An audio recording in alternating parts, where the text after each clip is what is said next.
ہماری پہلی تخلیق ہوئی تھی عالم ارواح میں، الارواح جنود مجندہ، لشکروں کے لشکر تھے۔ آدم سے لے کر آخری انسان جو دنیا میں پیدا ہوگا قیامت تک، سب کی ارواح عالم ارواح میں پیدا کر دی گئی۔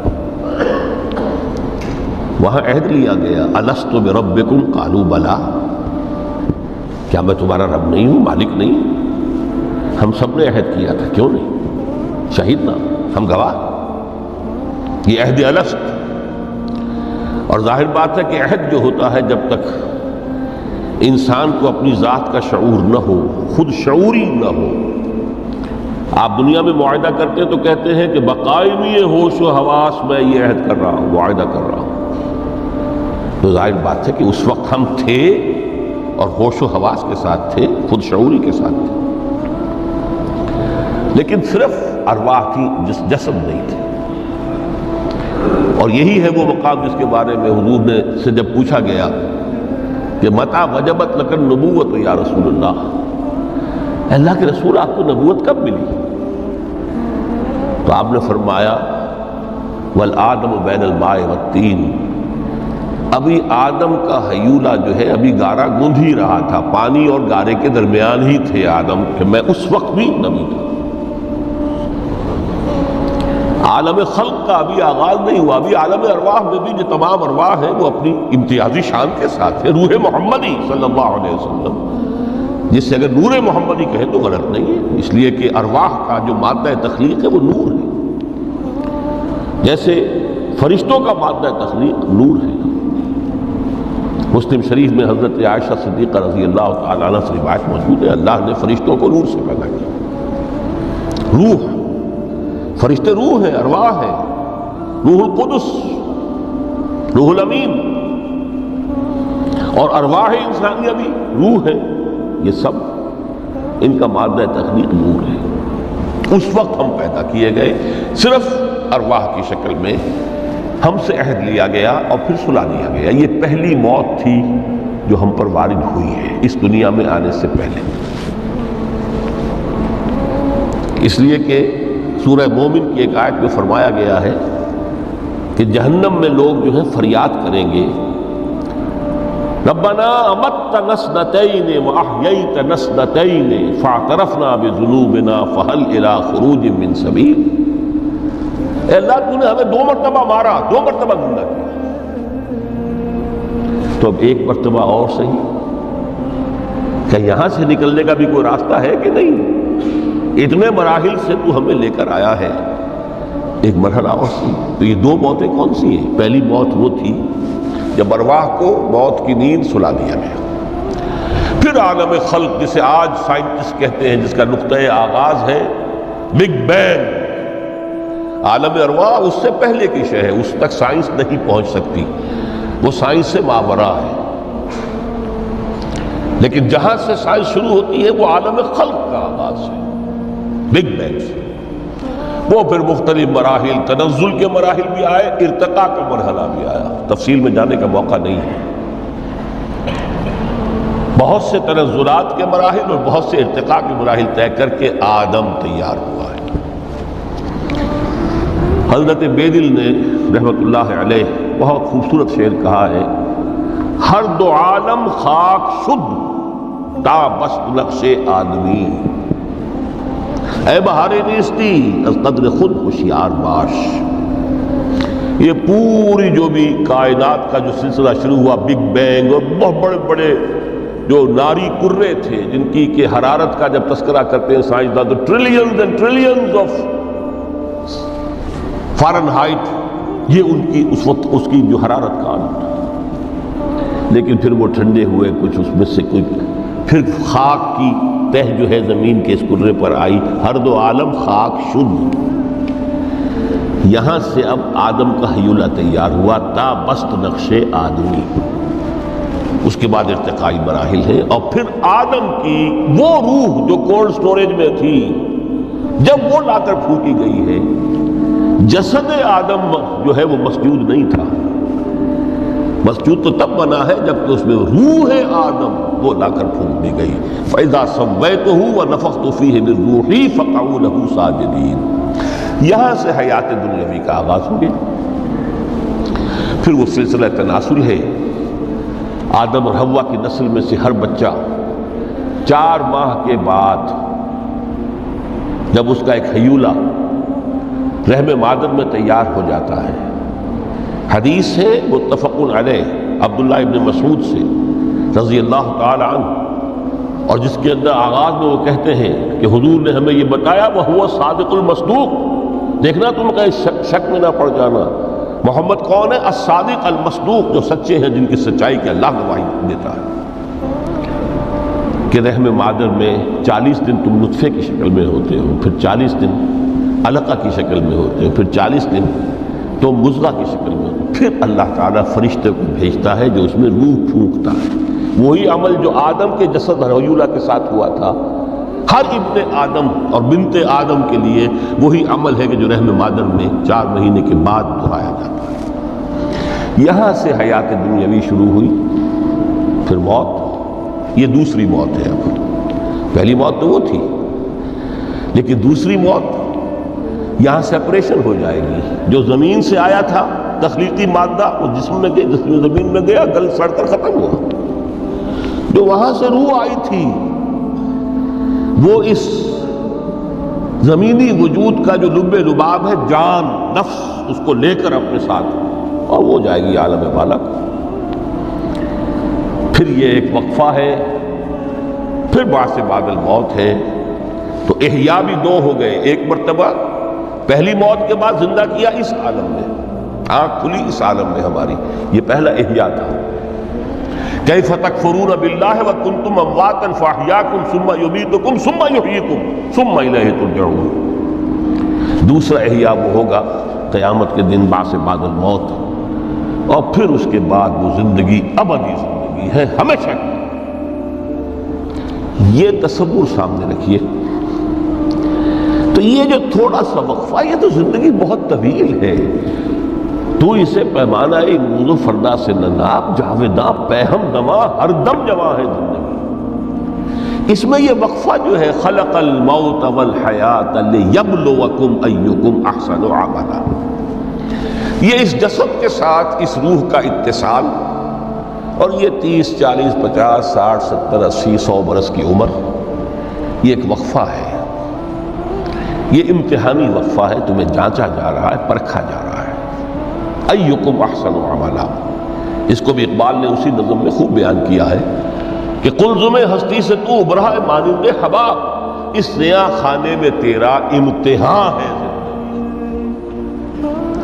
اب اگر تو 2 چیزیں انسان پر واضح رہیں، اور نہ صرف واضح رہیں، مستحضر رہیں. واضح تو ہو جاتی ہے ایک چیز، پھر آدمی بھول جاتا ہے، تو کوئی فائدہ نہیں دیتا اس کے. مستحضر ایک یہ کہ اصل زندگی آخرت کی زندگی ہے، طویل ہے. بل تؤثرون الحیات الدنیا والآخرۃ خیر وابقیٰ، کلا بل تحبون العاجلہ وتذرون الآخرہ.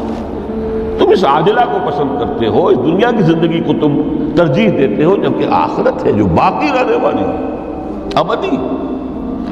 اگر تو یہ معلوم ہو، جیسا کہ سورہ عنکبوت کی آیت کے حوالے سے میں نے آپ کو آیت سنائی کہ وما هذه الحیات الدنیا الا لہو ولعب وان الدار الاخرۃ لہی الحیوان لو کانوا یعلمون. اصل زندگی جو ہے وہ آخرت کی زندگی ہے، کاش کہ انہیں معلوم ہوتا. ایک حقیقت تو یہ معلوم ہو اور مستحضر رہے کہ اصل زندگی آخرت کی زندگی ہے، اور دوسری حقیقت یہ کہ یہ دنیا کی زندگی ایک امتحانی وقفہ ہے. قلزم ہستی سے تو ابھرا ہے مانند حباب، اس نیا خانے میں تیرا امتحان ہے زندگی. یہ مستحضر رہے تو اس کا نتیجہ کیا نکلے گا؟ انسان دنیا پرست نہیں بنے گا. متاع ہے دنیا، برتنے کی چیز ہے. وما هذه الحیات الدنیا الا متاع، برتنے کی چیز ہے، برتو اسے.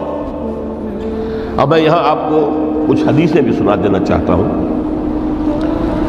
ایک حدیث میں حضور نے عجیب نقشہ کھینچا ہے. مالی ولی دنیا، لوگوں مجھے تمہاری اس دنیا سے کیا سروکار؟ انما مثلی کراکب استظل تحت شجرۃ ثم راح فترکھا، میری مثال تو اس سوار کسی ہے جو تھوڑی دیر کے لیے کسی درخت کے سائے میں سستانے کے لیے رک جاتا ہے، اس درخت کو اپنی منزل نہیں سمجھتا، اپنا گھر نہیں سمجھتا، تھوڑی دیر کا سستانا ہے، پھر وہ اس درخت کو چھو خیر بات کہتا ہے، اپنا راستہ لیتا ہے، اپنی منزل کی طرف رواں دواں ہو جاتا ہے۔ بس اتنا تعلق، منزل یاد رہے۔ چنانچہ دوسری بڑی پیاری حدیث ہے، بہت مختصر بھی ہے، انما الدنیا خلقت لکم وانتم خلقتم للآخرہ، دیکھو یہ دنیا تمہارے لیے بنائی گئی ہے، خلق لکم ما فی السماوات وما فی الارض، قرآن مجید کہتا ہے، اس لیے میں نے کہا تھا خلافت ہمیں دینی تھی تو سب کچھ ہمارے لیے بنایا گیا نا،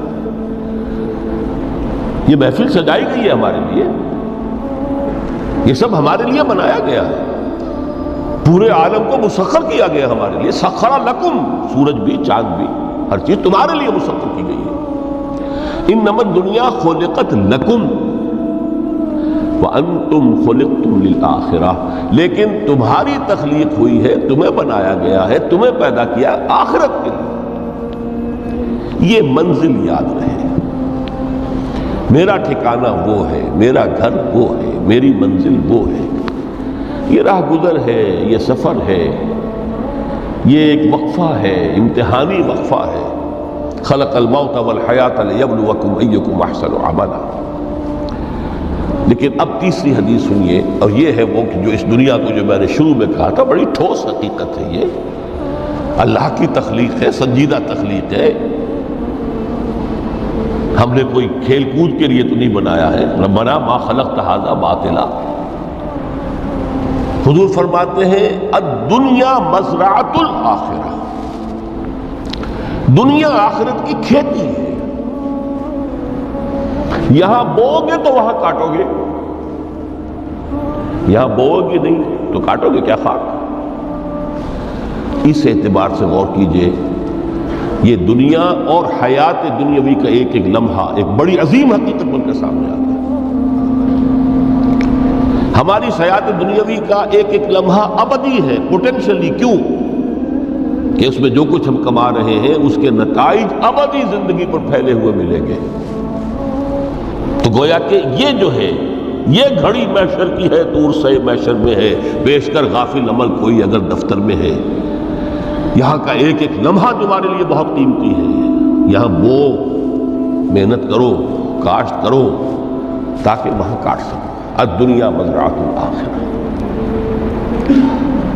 اب دیکھیے یہ جو انداز ہے قرآن کا، وَمَا الْحَيَاةُ الدُّنْيَا إِلَّا مَتَاعُ الْغُرُورِ، جو ہماری گفتگو کا عنوان ہے، اس کے دو نتیجے نکلتے ہیں عملاً۔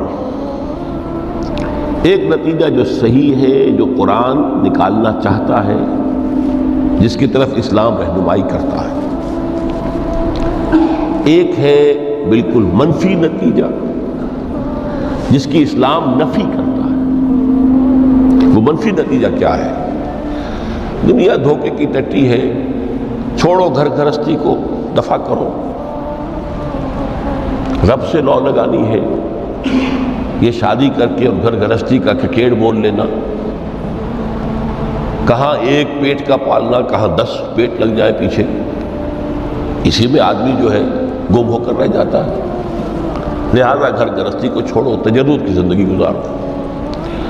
پھر یہ تمدن ہر جگہ شر ہے، برائی ہے، دھوکہ ہے، فریب ہے، جھوٹ ہے، دفع ہو جاؤ کہیں پہاڑوں کی چوٹیوں پر، کہیں غاروں میں، گپھاؤں میں، کہیں جنگلوں میں دھونی روا۔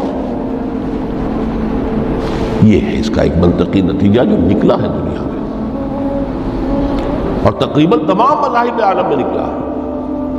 رحمانیت جس کی جس شد و بد کے ساتھ نفی کی ہے محمد رسول اللہ صلی اللہ علیہ وسلم، لا رحمانیت فی الاسلام، اسلام میں کوئی رحمانیت نہیں، نفی ہے، مکمل نفی، لا رحمانیت فی الاسلام۔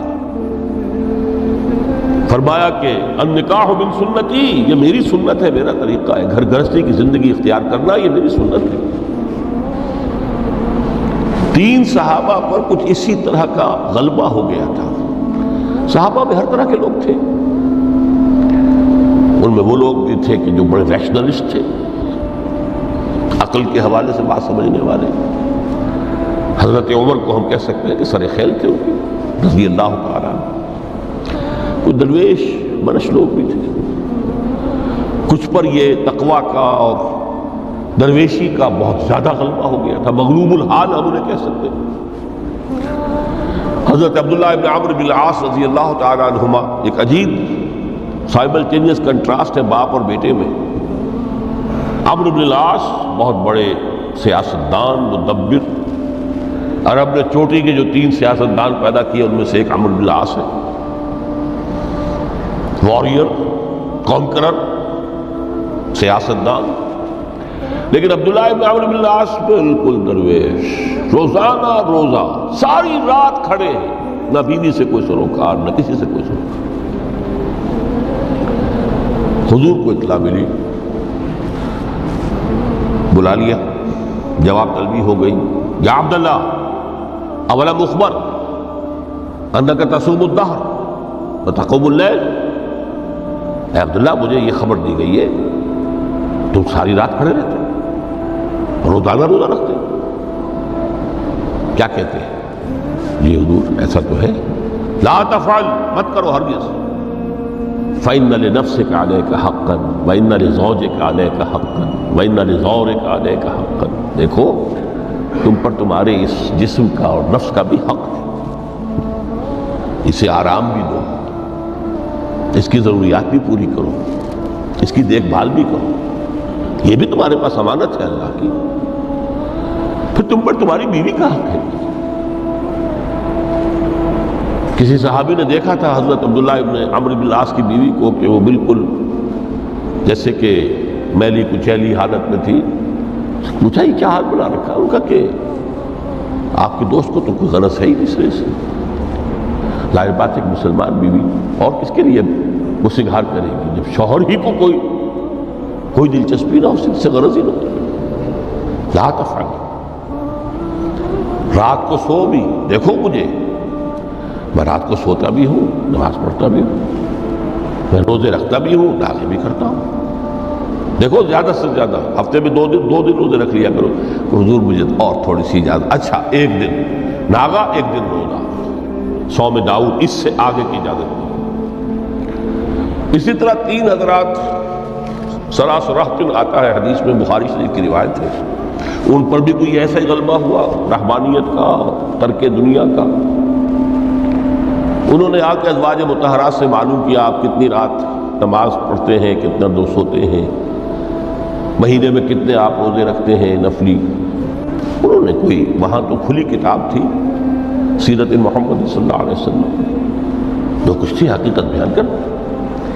اب دیکھیے ایک عجیب ذہنیت، انہوں نے دیکھا کہ یہ تو کم ہے، ان کے اندازے کے اعتبار سے تو بہت کم ہے، لیکن یہ کہ اپنے آپ کو ذرا تسلی، حضور کی تو کوئی ضرورت نہیں ہے، آپ تو معصوم ہیں، آپ کے سے کوئی گناہ نہیں ہوا، کوئی خطا نہیں ہوئی، آپ کے لیے تو یہ اتنی عبادت ہمارے لیے تو کافی نہیں، ہم تو گناہ گار ہیں۔ ایک نے عہد کیا کہ میں کبھی نہیں سوؤں گا، رات بھر کھڑا رہوں گا۔ دوسرے نے کہا کبھی ناغا نہیں کروں گا، ہر روز روزہ رکھوں گا۔ تیسرے نے کہا میں شادی بیاہ کے کھکیڑ میں پڑوں گا۔ حضور کو اطلاع مل گئی، طلب فرمایا، ڈانٹا، آپ لوگوں نے یہ کہا ہے؟ جی ہاں ہم نے کہا تو ہے۔ واللہ، خدا کی قسم، میں تم میں سب سے بڑھ کر متقی ہوں، لیکن میں رات کو سوتا بھی ہوں اور نماز بھی پڑھتا ہوں، روزے رکھتا بھی ہوں، ناغے بھی کرتا ہوں، میری گھر گرہستی کی زندگی ہے، میری بیویاں ہیں۔ من رغب عن سنتی فلیس منی، یہ ٹکڑا جو جوڑ دیا جاتا ہے نکاح کے خطبے میں اس حدیث کے ٹکڑے کے ساتھ، یہ 2 علیحدہ حدیث ہے بالکل، النکاح من سنتی، اور یہ ٹکڑا اس طویل حدیث کا ہے، من رغب عن سنتی فلیس منی، جو میری سنت کو پسند نہیں کرتا پھر اس کا مجھ سے کوئی تعلق نہیں۔ یہ تو میں نے احادیث کے حوالے سے آپ کو وہ جو منفی طرز عمل، گریز، دنیا سے تعلق منقطع کرنا، پسپائی، گریز، فرار، اور اس کا نتیجہ کیا نکلتا ہے کہ دنیا پھر شریروں کے لیے رہ گئی، کھیلیں کودیں عیش کریں۔ جو سلیم الفطرت نیک لوگ تھے وہ تو گئے، لہذا ان کو اب کوئی روک ٹوک کرنے والا ہی نہیں، کوئی پوچھنے تاچنے والا نہیں۔ ظالم جو چاہے ظلم کرے اور جس طرح چاہے شریر جو ہے شرارتیں کرے۔ قرآن مجید میں سورہ حدید اس اعتبار سے نہایت عظیم صورت ہے، نہایت عظیم صورت ہے کہ وہاں یہ آیت بھی بہت ہی شاندار انداز میں آئی ہے، متاع الغرور والی، خاصی طویل آیت بن کر آئی ہے۔ اور جیسا کہ میں نے عرض کیا، 4 جگہ تو حیات دنیاوی کو کہا گیا ہے صرف لہب و لعب یا لعب و لہب، لیکن یہاں جو ہے آیت نمبر 20، اعلموا انما الحیات الدنیا لعب و لہو و زینت و تفاخر بینکم و تکاثر فی الاموال والاولاد۔ 5 الفاظ کے حوالے سے اس حیات دنیاوی کے کچھ حقائق بیان کیے گئے۔ عام طور پر سرسری طور پر لوگ گزر گئے ہیں، محاورتاً جب بھی آتا ہے معاملہ لہو لعب لعب و لہو، وہ تو 4 جگہ ہے،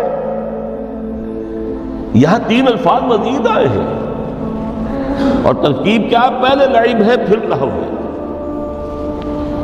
سورہ عنکبوت میں لہو و لعب یہ در حقیقت ایک طرح سے محاورے کی شکل اختیار کر گیا، تماشا اور کھیل، لیکن نہیں، یہاں ترتیب کچھ اور ہے۔ اس پر اگر آپ غور کریں گے تو یہ ایک عجیب سا نقشہ سامنے آتا ہے، حیات دنیاوی کے 5 ادوار، جن میں سے ہر دور میں ایک شے انتہائی اہم ہوتی ہے، توجہ کا مرکز بنی ہوتی ہے۔ ابتدائی دور ہے، بالکل بچہ بھی ہے، کھیل، بس لعب، اس کے سوا اسے کوئی زندگی سے سروکار ہی نہیں، زندگی کے تلخ حقائق ابھی اسے معلوم نہیں۔ بھوک لگی تو رو پڑے، ماں نے دودھ پلانا ہے، کھلانا ہے، ان سے تو کچھ نہیں کرنا اس نے، وہ لعب، کھیل۔ لیکن تھوڑا سا آگے چلتے ہیں، ٹین ایجر سٹیج میں جب داخل ہوتا ہے آدمی، تو اب وہ نرا کھیل، معصومانہ کھیل نہیں رہتا، اس میں تلذذ، سینشول گریٹیفیکیشن کا عنصر شامل ہو جاتا ہے۔ اب اس نے کہا لہو، اعلموا انما الحیات الدنیا لعب و لہو۔ ذرا آگے بڑھئے تو انسان پر سب سے زیادہ دھن سوار ہو جاتی ہے، بناؤ سنگھار، میرا لباس فیشن کے مطابق ہو، کہیں ایسا نہ ہو مذاق اڑے۔ اپنے لباس کے بارے میں بہت کانشیس ہوگا، اپنے ہیئر کٹ کے بارے میں بہت کانشیس ہوگا، ہر چیز کے بارے میں بہت کانشیس۔ زینت، بناؤ سنگھار، آرائش، زیبائش۔ اس سے ذرا آگے گئے، تکاثر فی الاموال والاولاد، تفاخر بینکم۔ یہ سمجھیے کہ تقریباً 30 برس کی عمر جب انسان کی ہوتی ہے، اب فخر، تفاخر، یا دولت پر فخر ہوگا، یا نسب پر فخر ہوگا، یا اپنی کسی سیاسی حیثیت پر فخر ہوگا، اپنی چودراہٹ پر فخر ہوگا۔ تفاخر بینکم، جس میں جان میں چونکہ توانائی ہوتی ہے، قوت ہوتی ہے، لیکن اس کے بعد جب عمر ڈھلی، بڑا ریئلسٹک ہو جاتا ہے انسان۔ پھر یہ جو 4تھی سٹیج تھی، اس میں تو یہ کہ مونچھ نیچی نہ ہو، چاہے سب کچھ میں اپنا خرچ کر دوں، داؤں پہ لگا دوں، لیکن مونچھ نیچی نہیں ہوگی۔ آخری سٹیج وہ ہوتی ہے کہ پھر ہوکا لگ جاتا ہے آدمی کو، تکاثر فی الاموال والاولاد، مال اور اولاد کی کثرت کثرت کثرت۔ اب یہ ہوتا ہے کہ مونچھ نیچی کیا، مونڈ بھی دی جائے تو کوئی حرج نہیں، مال آنا چاہیے، ویری ریئلسٹک۔ اور اسی حال میں انسان ہوتا ہے، آخری پارے کی صورت نے پھر اس میں ایڈ کر کے اس کے اوپر مہر لگا دی، الہاکم التکاثر حتی زرتم المقابر۔ یہ تکاثر جو ہے پیچھا نہیں چھوڑتا، اتنی دولت بھی ہے کہ آپ کی 10 نسلیں کھا سکیں اطمینان سے بیٹھ کے، تب بھی صبر نہیں ہوتا۔ بڑے میاں کی ٹانگیں جو ہیں وہ قبر میں لٹکی ہوئی ہیں، لیکن تکاثر جو ہے، تکاثر مال، وہ پیچھا نہیں چھوڑتا۔ حتیٰ زرتم المقابر، یہاں تک کہ قبروں پہ بھی آپ پہنچے، قبر میں اتار دیا جائے، جب تک ٹانگیں صرف لٹکی ہوئی ہیں اس وقت تک نہیں۔ اس کے بعد تشبیہ دی ہے کہ یہ حیات دنیاوی کا جو ایک سائیکل ہے، اعلموا انما الحیات الدنیا لعب و لہو و زینت و تفاخر بینکم و تکاثر فی الاموال والاولاد۔ اب اس کو کمپیئر کیا ہے پلانٹ کنگڈم میں جو سائیکل چل رہا ہے۔ یہ ہمارا سائیکل ہے 60-70 برس کا، بچہ پیدا ہوا، خوشیاں منائی گئی، پھر وہ لڑکپن سے، پھر ٹین ایجر سٹیج سے، پھر جوانی ہے، پھر ادھیڑ عمر ہے، اور پھر بڑھاپا ہے، اور پھر قبر میں اتارا جانا ہے۔ لیکن یہ کہ پلانٹ کنگڈم میں سائیکل چلتی ہے۔ کمثل غیث اعجب الکفار نباتہ ثم یہیج فتراہ مصفرا ثم یکون حطاما۔ یہ 4 سٹیج ہیں۔ جیسے بارش برستی ہے تو سبزہ نمودار ہوتا ہے، اور کاشتکار کو بڑا اچھا لگتا ہے، اس نے بیج بویا تھا، اس نے محنت کی تھی، اس نے ہل چلایا تھا۔ اعجب الکفار نباتہ، اس کو بہت اچھا لگتا ہے، دل باغ باغ ہو جاتا ہے۔ جیسے آپ کے یہاں بیٹا ہوا، پوتا ہوا، خوشیاں مناتے ہیں آپ۔ کمثل غیث اعجب الکفار نباتہ ثم یہیج، پھر وہ فصل اپنی پوری قوت کو پہنچتی، فصل لہلہا رہی ہے۔ فتراہ مصفرا، پھر وہ زرد ہو جاتی ہے، وہ ہریاول اب ختم ہوئی ہے، اب فصل پک گئی ہے، اب وہ زردی پر آ گئی ہے۔ ثم یکون حطاما، پھر وقت آتا ہے اگر وہ خضرو گھاس ہے تو پھر وہ چورا چورا ہو کر پھر وہ مٹی میں مل جاتی ہے، اور اگر فصل ہے تو کھیتی کٹ گئی، اس کے بعد کیا رہ گیا؟ وہ چورا ہی رہ جاتا ہے باقی۔ یہ لائف کا سائیکل چل رہا ہے، 3 مہینے کا ہو، 4 مہینے کا ہو، یہ ہے پلانٹ کنگڈم کا، وہ ہے سائیکل انسانی زندگی کا۔ اب فرمائی ٹیپ کی بات جو ہے، وَفِي الْآخِرَةِ عَذَابٌ شَدِيدٌ وَمَغْفِرَةٌ مِّنَ اللَّهِ وَرِضْوَانٌ۔ دیکھو دنیا کی زندگی تو ان سٹیجز سے ہو کر گزری جانی ہے۔ جو پیدا ہوا ہے اس پر بڑھاپا بھی آئے گا، موت بھی آئے گی۔ کل نفس ذائقۃ الموت، سورہ آل عمران کی 185ویں آیت کا پہلا جملہ تھا۔ ہر انسان کو جو پیدا ہوا موت آ گئی۔ اب یہ ہے کہ وہ کہیں آپ نے محل میں گزار لی زندگی، کسی کٹیا میں گزار لی زندگی، کسی کی فٹ پاتھ پر گزر گئی زندگی۔ زندگی گزر جاتی ہے، گزرتی ہے، اور ان 5 سٹیجز میں سے ہو کر گزرتی ہے۔ آپ گندی گلیوں میں بچوں کو کھیلتے ہوئے دیکھتے ہیں، وہ بھی کھیل رہے ہوتے ہیں، نالیوں کے پانی کے اندر کھیل رہے ہوتے ہیں، ان کا بھی کھیل ہے، گندے جوڑ میں کھیل رہے ہوتے ہیں۔ وہ تو ہے زندگی کی وہ سٹیج جو ہے کھیل کی ہے۔ کسی کے پاس بڑے قیمتی کھلونے ہیں، ان سے کھیل رہا ہے، کوئی اس طرح گلی ڈنڈا کھیل رہا ہے یا کچھ اور کھیل رہا ہے، لیکن وہ 5 سٹیجز تو آئیں گی۔ اعلموا انما الحیات الدنیا لعب و لہو و زینت و تفاخر بینکم و تکاثر فی الاموال والاولاد کمثل غیث اعجب الکفار نباتہ ثم یہیج فتراہ مصفرا ثم یکون حطاما وفی الآخرۃ عذاب شدید ومغفرۃ من اللہ ورضوان۔ آخرت میں جا کر یہ بائیفرکیشن ہو جانی ہے، یا تو شدید عذاب اور یا اللہ کی مغفرت اور رضا۔ Now the choice is yours، اما شاکرا و اما کفورا، فیصلہ تم خود کر لو۔ وما الحیات الدنیا الا متاع الغرور، یہاں بھی آخری الفاظ وہ ہے کہ دنیا کی زندگی دھوکے کے سوا کچھ نہیں۔ کیوں؟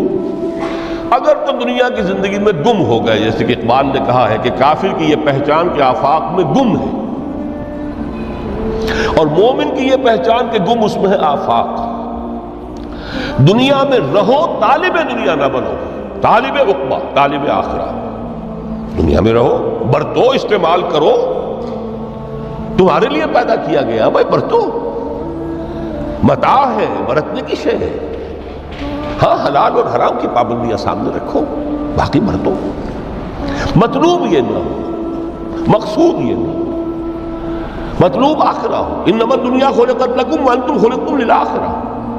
منزل وہ رہے، مستحضر رہے، سامنے رہے کہ میں تو اجنبی ہوں یہاں، یہ میرا وطن نہیں ہے. الدنیا سجن المومن و جنت الکافر.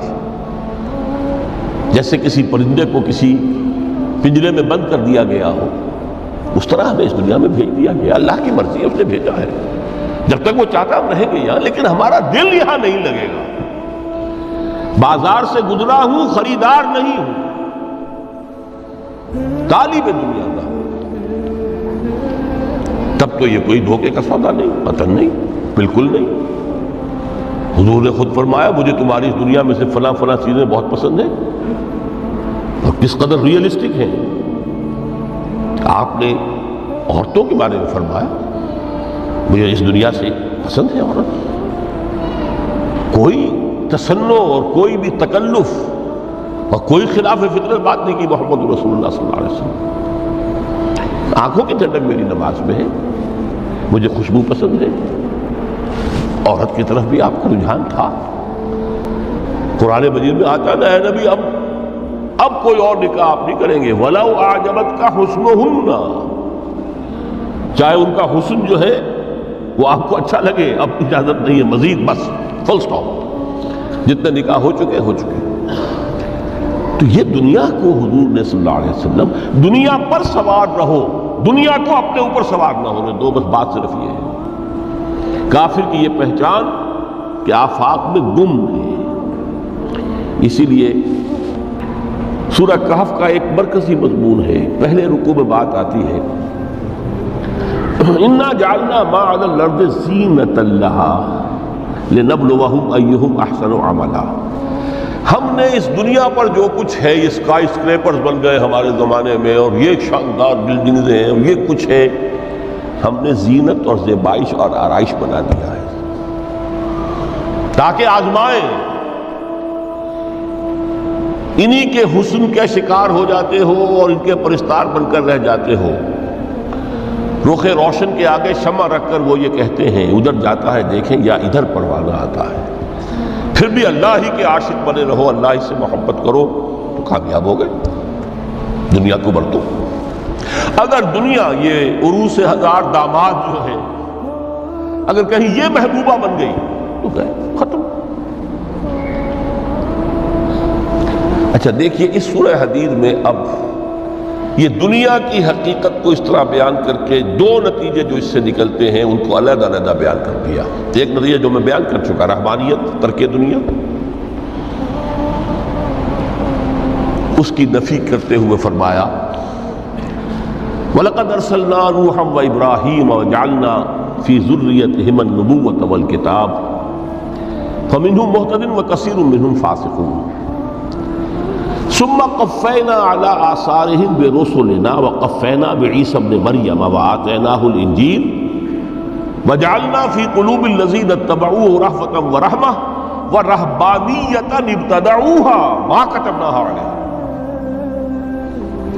اصل مضمون یہ تھا جس کے لیے تمہید اتنی لمبی باندھی. ہم نے نوح کو بھیجا، ابراہیم کو بھیجا، ان کی اولاد میں ہی نبوت اور کتاب رکھ دی.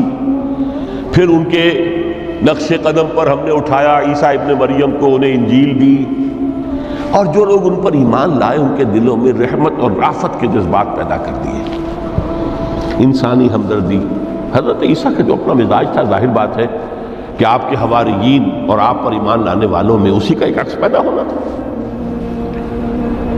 لہذا وہ ایک خاص کیفیت، لیکن فرمایا ایک شے کو انہوں نے بدعت کے طور پر ایجاد کر لیا، وَرَهْبَانِيَّةً ابْتَدَعُوهَا مَا كَتَبْنَاهَا عَلَيْهِمْ. رہبانیت کی انہوں نے بدعت ایجاد کر لی، یہ انہوں نے کی ہے، ہم نے یہ ان پر فرض نہیں کی تھی. یہ ہے وہ منفی نتیجہ. گریز، خانقاہوں میں جا کر بیٹھ جاؤ، موناسٹسزم، تجرد کی زندگی گزارو. نتیجہ اس کا کیا نکلتا ہے کہ بظاہر راہب اور راہبائیں رہ رہی ہیں اور رہ رہے ہیں، اور اندر جو حرام کاری کے بازار چل رہے ہیں، اور تہخانوں کے اندر حرامی بچوں کی قبروں کی قبرستان بنے گا. ہسٹری آف کرسچین موناسٹسزم پر کتابیں پڑھ لیجیے، خود انہوں نے اپنے سارے جو ہے بخیے ادھیڑ کر خود رکھ دیے. یہ رہبانیت، یہ اسلام کا راستہ نہیں ہے. احادیث کے حوالے سے میں آپ کے سامنے پہلے بیان کر چکا ہوں. میں بعد میں تھوڑا سا عرض کروں گا کہ ہمارے ہاں بھی یہ رسم کیوں آئی اور کیسے آئی. الحمدللہ اس درجے میں نہیں آئی جس درجے میں کہ کرسچینٹی میں آئی ہے، الحمدللہ ثم الحمدللہ، لیکن کسی درجے میں اگر آئی ہے تو کیوں آئی ہے یہ میں بعد میں عرض کروں گا۔ لیکن اس کا مل حیات الدنیا الا متاع الغرور کا دوسرا نتیجہ کیا ہے؟ پہلا نتیجہ تھا گریز کا، پسپائی کا، فرار کا، معاشرے سے نکل بھاگنے کا، تاکہ معاشرے میں اشرار کھل کھیلیں، جو چاہے کریں۔ ایک راستہ یہ ہے، ترک دنیا کے معنی ہے ترک لذات دنیاوی، آسائشوں کو ترک کرنا، سختیاں جھیلنا، کس لیے؟ تاکہ دنیا سے ظلم کا خاتمہ، باطل کا تختہ الٹ دیا جائے، ظلم کا استیصال۔ ظاہر بات ہے ظالم آسانی سے ظلم نہیں چھوڑے گا، ایکسپلائٹر واضح و نصیحت سے اپنے ایکسپلائٹیشن سے باز نہیں آئے گا۔ شاذ ہوتے ہیں اس طبقے کے اندر بھی یقیناً کچھ سلیم الفطرت لوگ ہوتے ہیں، جیسے طبقہ اشرافیہ سے تھے حضرت ابو بکر رضی اللہ تعالیٰ عنہ، سلیم الفطرت انسان تھے، وہ کوئی غلاموں کے طبقے سے تو نہیں تھے، کوئی فقراء کے مساکین کے طبقے میں سے نہیں تھے، اونچے طبقے میں سے تھے، عشرہ مبشرہ اکثر و بیشتر اس طبقے سے تھے۔ لیکن بائی اینڈ لارج وہ جو طبقہ ہوتا ہے، یا تو وہ اپنے جبر اور استبداد کا تخت جو ہے جما کر بیٹھا ہوا لوگوں کی گردنوں کے اوپر، پولیٹیکل ریپریشن ہے، یا اکنامک ایکسپلائٹیشن ہے، استحصال، محنت لوگ کریں کھائیں گے، ہم عیش ہم کریں گے، محنت کسان کرے جا کے کھیت میں، ہم لے آئیں گے اپنا حصہ اور عیش کریں گے۔ یا کوئی سوشل ڈسکریمنیشن ہے، یہ اونچا ہے یہ نیچا ہے، یہ تو پیدا ہی ہوا ہے شودر، یہ اس سے نکل ہی نہیں سکتا، اور یہ پیدا ہوا برہمن، یہ تو اونچا ہے۔ اس تینوں قسم کے ظلم، اس کا خاتمہ کرنا، اس کے لیے جد و جہد کی ضرورت ہے، جہاد کی ضرورت ہے، قتال کی ضرورت ہے، اور جہاد و قتال آپ نہیں کر سکتے جب تک کہ لذات دنیاوی سے کنارہ کشی نہ کریں، جب تک کہ اپنی بیلٹ کو ٹائٹ نہ کریں، جب تک کہ اپنی ضروریات زندگی کو کم نہ کریں۔ ضروریات زندگی کم کریں گے تو تفریغ الاوقات ہوگا، جو تبلیغی بھائیوں کی اصطلاح ہے بہت اہم، اپنے وقت کو فارغ کر سکیں گے۔ اس وقت کو فارغ کریں گے تو پھر وہ جد و جہد، وہ محنت، وہ جہاد، اس کے لیے آپ کے پاس وقت ہوگا، اس کو آپ لگا سکیں گے۔ پھر اس میں جب سخت سے سخت منزلیں آئیں گی تو اس میں میدان میں مقابلہ بھی ہوگا، جان کی بازی بھی کھیلنی پڑے گی، اس میں قید و بند کا وقت بھی آ سکتا ہے۔ 3 برس تک اگر محمد عربی صلی اللہ علیہ وسلم پورے خاندان بنی ہاشم کے ساتھ، بدترین اسیری سمجھ لیجئے شیب بنی ہاشم میں جو رہے، یہاں تو اسیروں کو آپ راشن تو دیتے، کھانا تو دیتے، وہاں تو اصل جو ہے وہ تو دونوں طرف سے گھاٹی کا منہ بند کر دیا گیا تھا، سیل تھی کہ کوئی شے جو ہے وہ جانے نہ پائے۔ 3 برس، جس میں کہ وہ وقت بھی آیا ہے کہ سوکھے ہوئے چمڑے ابال ابال کر اس کا پانی جو ہے بلکتے ہوئے بچے، پھول جیسے بچے بنی ہاشم، ان کے حلق میں ٹپکایا گیا ہے، اور کچھ نہیں۔ کچھ تھے لوگ حکیم بن حزام جیسے رضی اللہ تعالیٰ عنہ، وہ بعد میں ایمان بھی لے آئے۔ حضرت خدیجہ رضی اللہ تعالیٰ عنہ کے چونکہ وہ قریبی رشتہ دار تھے، وہ پہاڑ کو کراس کر کے چوٹی پر سے اتر کر کچھ کبھی کبھی کھانے پینے کی چیز پہنچا دیتے تھے۔ یہ سارے مراحل آئے ہیں۔ یہ جو ہے یہ مثبت ہے۔ ترک دنیا وہ نہیں۔ ترک دنیا سے مراد دنیا کی لذتوں سے، دنیا کی آسائشوں سے، ان سے آدمی اپنے آپ کو پیچھے ہٹائے، ان کو چھوڑے، ان کو ترک کرے، تاکہ اپنا وقت، اپنا مال، اپنی صلاحیتیں صرف کر سکے۔ کس کام کے لیے؟ اب اس کے لیے دیکھیے آیت نمبر 25 ہے یہ سورہ حدید کی۔ لقد ارسلنا رسولنا بالبینات، ہم نے اپنے رسولوں کو بھیجا واضح چیزوں کے ساتھ۔ بینہ وہ شے جو از خود ظاہر ہو۔ آفتاب آمد، دلیل آفتاب۔ جب سورج طلوع ہو گیا وہ خود اپنے وجود پر دلیل ہے، اس کے لیے کسی اور اضافی دلیل کی ضرورت نہیں کہ سورج موجود ہے، وہ تو ہے، سب کو نظر آ رہا ہے۔ تو بینات سے مراد معجزے بھی ہیں، اور وہ تعلیم جو ہے بنیادی دین کی